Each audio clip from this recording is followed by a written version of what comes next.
Olá, eu sou Ivana Cabral, sou reprogramadora mental e hoje eu vim aqui falar um pouquinho da minha trajetória. Agora, com as pessoas me perguntando sobre o aplicativo dos sonhos. Ivana, mas como assim? Como que surgiu essa ideia de você criar esse aplicativo?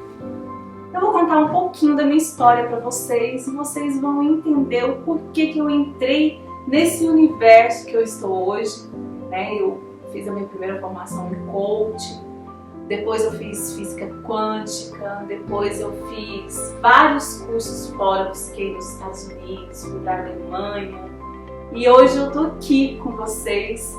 Comecei a fazer o curso de psicologia, que era meu sonho, então assim, eu comecei a realizar meus sonhos e assim me surgiu uma grande ideia para conseguir realizar os sonhos de vocês também. E como tudo começou? Gente, eu sempre falo que não existe fracasso na vida, né? Que tudo é válido, tudo é certo, que as coisas ruins que acontecem na sua vida é para te transformar. E eu vejo minha vida assim hoje. Tudo de ruim que me aconteceu foi para me transformar no que eu sou hoje.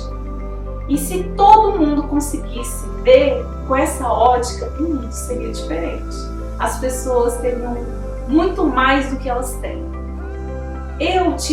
A primeiro momento, eu tive uma depressão muito forte. Eu tinha muita dor de cabeça. Vou contar um pouquinho da minha história aqui para vocês, vou abrir meu coração aqui para vocês, que eu quero que vocês entendam como foi o meu processo, porque eu quero levar você que não acredita que possa conseguir, eu quero levar você para onde você quiser, para você realizar os seus sonhos assim como eu realizei o meu. Eu tinha muita enxaqueca, eu tive uma infância um pouco conturbada, né? Minha mãe era muito nova, meu pai era músico e, enfim, eles eram um casal com muitas brigas, sabe? Eu vi muitas brigas. Eu sou a filha mais velha de 3 irmãos. Eu, meu irmão Charles e minha irmã Charlene, que eu amo muito. E eu fui crescendo, eu tinha alguns pesadelos, algumas dores de cabeça. Eu me casei muito cedo, eu quis sair. Primeiro eu quis ir para um convento, gente, quis sim, ir para um convento. Só que aí meu pai não deixou e eu pensei, eu tenho que arrumar uma forma de sair de casa. E eu me casei, eu comecei a namorar com 13 anos e aos 14 anos eu me casei e fui mãe. Engravidei, fui mãe, aos 16 anos tive meu segundo filho, eu era mãe de 2 filhos, continuei casada e essas dores de cabeça e esses pesadelos me perseguiam, eu tinha sempre. Mais ou menos 19 anos eu comecei a ter desmaios. Então eu desmaiava muito, alguns colegas de escola devem lembrar que várias vezes eu veio me buscar, eu tinha crises, eu achava que eu tinha até um problema na cabeça, fiz muitos exames, graças a Deus não deu nada. Mas aí um dia eu fui para um retiro espiritual e lá eu conheci uma psicóloga, né, que ela foi um anjo na minha vida, e ela me falou assim: como que é seus pesadelos? Aí eu falei assim, eu sempre tenho o mesmo pesadelo, eu sempre vejo um homem moreno que ele pega na minha mão e ele me leva num lugar e ele faz coisas horríveis comigo. E aí ela olhou pra mim assim e falou assim: será que isso é um pesadelo ou isso aconteceu na sua vida? Quando ela falou isso pra mim, gente, eu chorei tanto, o mundo desabou. Mas eu chorei, eu urrei, o mundo caiu ali. Caiu. Porque ela trouxe aquilo que estava inconsciente, tudo ali pra mim, naquele momento. E aí eu falei pra ela, falei assim, eu acho. Quando eu saí desse retiro, eu vivi um tempo pensando assim, nossa, quanta coisa ruim me aconteceu. Enquanto minhas amigas estão vivendo uma vida boa, saindo pra festa, eu tenho 2 filhos, preciso trabalhar, preciso viver essa vida difícil. Eu vivia brigando com meu marido também, porque eu repeti o casamento dos meus pais. Isso acontece muito na vida de todo mundo, tá? Isso acontece muito, porque muitas vezes a gente repete o casamento dos pais. Então eu fugi de uma situação e me deparei e construí uma situação igual. E aí eu era vítima, passei a ser vítima da minha história. Comecei a olhar a minha vida como vítima. Não, eu não vou conseguir, porque eu tenho 2 filhos pequenos, porque eu sou pobre, porque sempre eu colocava uma situação difícil. Só que aí, gente, eu entrei numa depressão muito profunda nessa época. Eu fiquei muito mal. Porque quando eu descobri tudo isso, que aquilo não era um sonho, aquilo acabou comigo. Aquilo me rasgou por dentro. E aí pronto, se eu já achava que eu não era capaz, que eu não era merecedora, porque eu sentia uma carência muito grande, gente. Eu sentia... Não sei, eu sentia que eu não pertencia a lugar nenhum. Eu sentia um vazio, um sentimento muito ruim. E aí, gente, eu fui ficando mal. Eu tentei suicídio. Só que um dia eu acordei e pensei assim, tudo que eu tinha vivido nesse retiro, eu pensei assim, gente, eu não quero viver isso mais. Não quero. E eu sempre fui sonhadora, eu sempre sonhei muito. Mas eu peguei os meus sonhos, coloquei de um lado e comecei a ser vítima da minha história. Porque eu não aceitava tudo aquilo que tinha me acontecido. Eu ainda passei com esse sentimento de não merecimento. Eu tive na minha infância, a minha bisavó, ela sempre me falava que eu era filha de preto, que eu era feia, que, enfim, ela sempre me colocava muito abaixo do que eu era muito criança. E é muito perigoso o que a gente fala para as crianças, né? Então, tem até uma passagem que fala que ensinar o caminho certo para a criança e ela nunca irá se perder. É quase isso, gente, eu não lembro certo, mas é quase isso. Então, as coisas que acontecem na primeira infância, de 0 a 7 anos, impacta toda a sua vida. E aí, gente, eu decidi ver uma força, eu ajoelhei assim, com toda a minha fé, e pedi, eu falei, eu quero viver diferente, eu não aceito essa vida mais, eu não quero isso mais. Gente, não foi fácil, porque lembrar, enquanto eu tinha pesadelos com aquele homem moreno, esse homem, ele trabalhava com meu pai. E assim, hoje eu ainda tenho dificuldade de me abrir, mas eu sei que quando eu falo, eu dou voz a pessoas que reprimem isso, porque isso acontece muito, acontecia muito. E as pessoas, elas escondem, elas não denunciam, elas omitem essa situação. Por quê? Por vergonha. Porque eu tô me colocando aqui vulnerável, contando a minha história. Esse homem, um dia, meu pai me levou para o trabalho dele, pediu para minha mãe cortar meu cabelo, que no outro dia ele me levaria para a oficina. Eu tinha 6 anos, eu não tinha completado 7 anos ainda. Era quase na época de completar 7 anos. E meu pai me levou, eu fiquei muito feliz, porque meu pai era tudo para mim, nossa. E eu fiquei muito feliz de ir para a oficina do meu pai. Quando eu cheguei lá na oficina do meu pai era eletrônico, além de música, ele teve que levar uma televisão na casa de um cliente. E ele falou para esse sócio dele, para ele cuidar de mim, enquanto ele fazia isso. E quando meu pai saiu, esse sócio dele pegou na minha mão, me levou, falou assim, mano, vem cá, vem conhecer a parte dele, que era anexa, a parte dele era anexa com a parte do meu pai. Falou assim, vem conhecer aqui, né, a minha parte, e eu fui. E assim, gente, ele sentou, pegou um banquinho de madeira, redondinho assim, colocou assim, encostado na parede e me colocou sentada no colo dele. E ali ele tirou minha roupa e me estuprou. E é difícil falar disso, assim, porque quando a gente lembra dessa situação, é uma situação difícil. E eu não gritei, eu não falei nada, eu fiquei calada, eu só chorava. E aí meu pai, eu lembro de ouvir o barulho do carro, meu pai estacionou ali e ele me vestiu, falou, veste a roupa. E ele olhou assim pra mim e falou assim, não fala nada pra ninguém. Se você falar, eu te dou uma surra. E eu nunca mais falei nada. Eu me calei.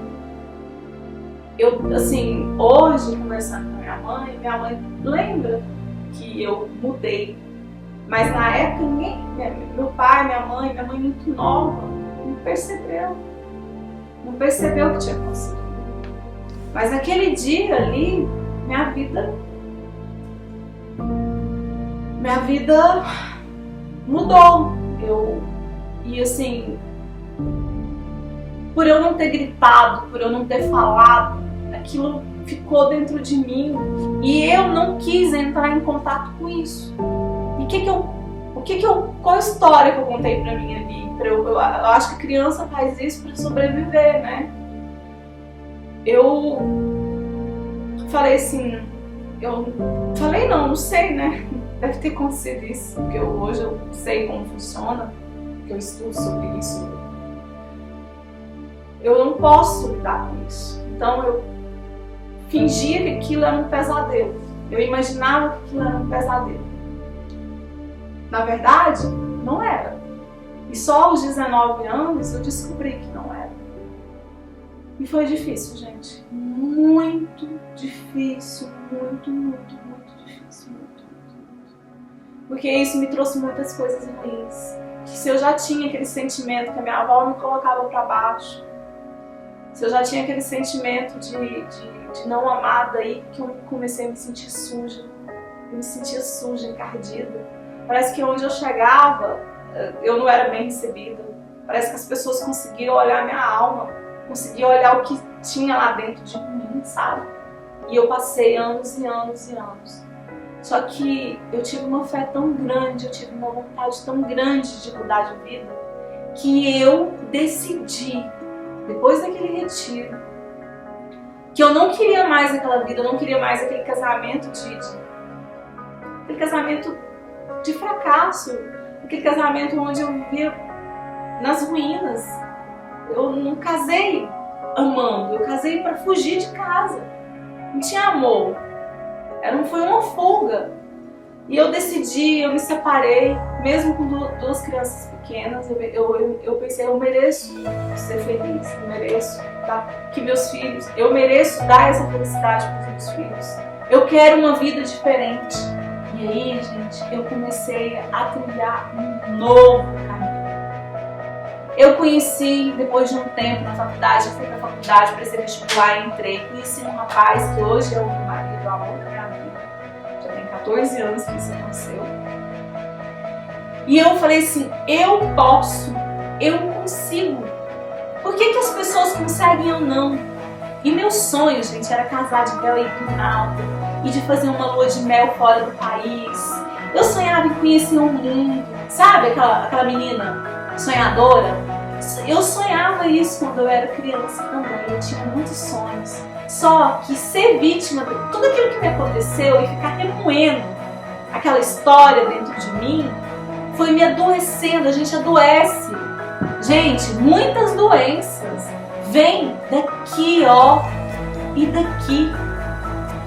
E eu estava adoecendo. Eu tive hipotireoidismo, que eu não tenho mais. Eu vou explicar pra vocês por quê.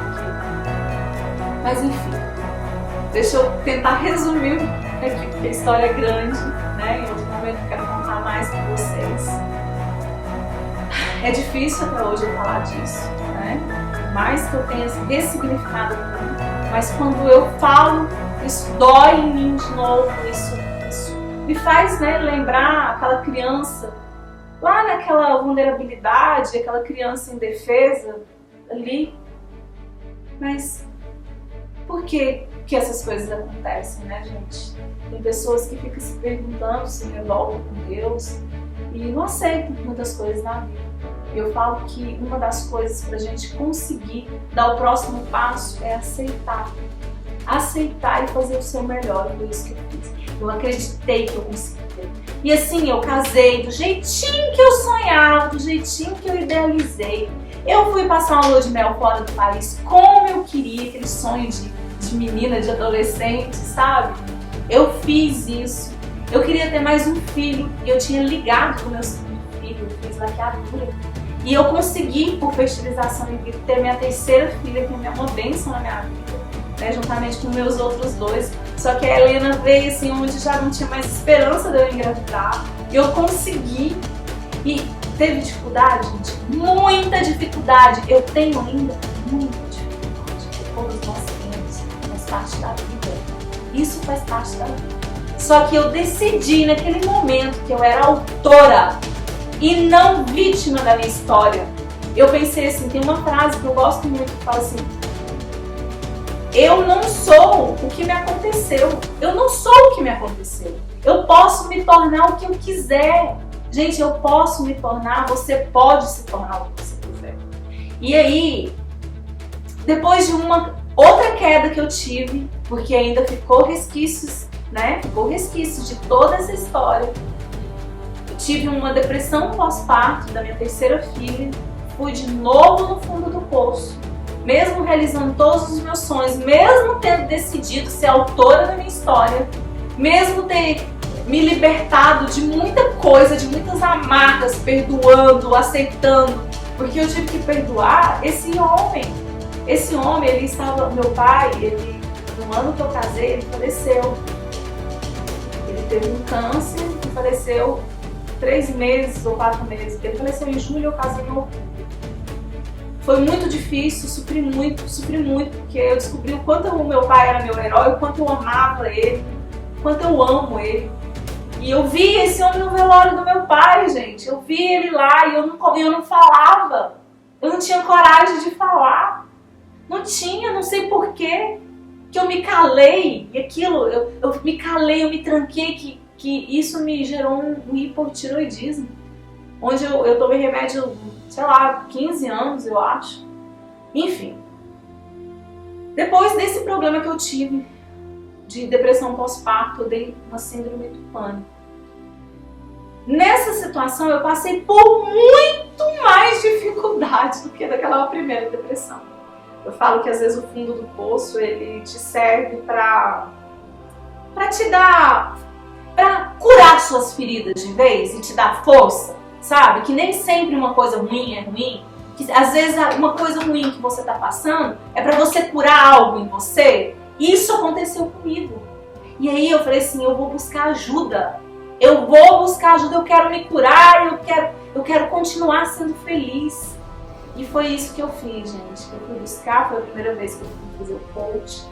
Fui pra fora, fiz uma formação de coach. Na verdade, eu fui fazer pra mim, apaixonei, né? Eu vi, eu descobri assim, coisas maravilhosas que tinha. E eu falei assim, eu quero fazer isso pras pessoas. Foi quando eu mergulhei nos estudos, comecei a fazer psicologia, comecei a entender como o ser humano funciona, o que dá certo, o que não dá certo. Eu queria arrumar um jeito, uma forma de me curar. E eu me curando, eu queria ajudar você. Eu queria ajudar você a se curar e te mostrar que tudo é possível. Aí eu recebi, gente, um convite para ir para os Estados Unidos. Eu fui, cheguei lá, fui para uma universidade maravilhosa que é Ohio. Aliás, dos meus sonhos de criança, eu imaginava estudar numa faculdade assim. Então tudo eu idealizei um dia assim. Só não sabia como chegar, porque eu não tinha as ferramentas certas. E é isso que eu preparei para vocês agora. E aí eu fui convidada para escrever um livro, que é As Iluminadas. Um livro onde eu conto um pedaço dessa história que eu contei para vocês. Você pega para mim, Léo, deixa eu mostrar aqui para vocês. O livro, nós somos 5, eu e mais 4 autoras. Uma de cada lugar, a Karine de Angola, São Paulo, a Edilane de São Paulo, a Sabrina do Rio, a Amanda de São Paulo e eu aqui de Goiás. E foi nesse livro, através desse livro, que foi a minha cura definitiva. Porque aí, gente, eu falei, eu nunca tinha contado pra ninguém do estupro. Eu nunca tive coragem de contar nem pra minha melhor amiga. Eu não tinha coragem de falar. E eu falei, eu escrevi aqui. E depois que eu voltei de lá, as portas começaram a se abrir pra mim. Tudo que eu idealizei na minha vida, eu fui pra Alemanha. Fui fazer um curso maravilhoso que eu agradeço muito. Uma gratidão imensa por ter tido essa oportunidade, porque hoje eu posso oferecer muito mais para vocês. E isso aconteceu de uma forma, gente, muito difícil. Muito difícil. Então, não quer dizer que é fácil. A gente não está acostumado com o difícil. Muitas vezes a gente desiste na primeira porrada. Ou você se condena pro resto da vida.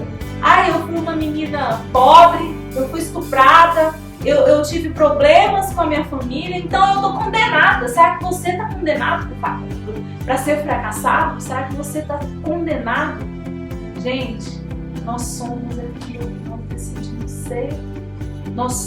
Eu não sou vítima da minha história.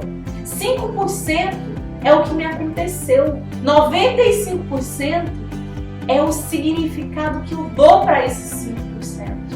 E não é porque tudo isso me aconteceu que eu não poderia fazer minha história de uma forma diferente.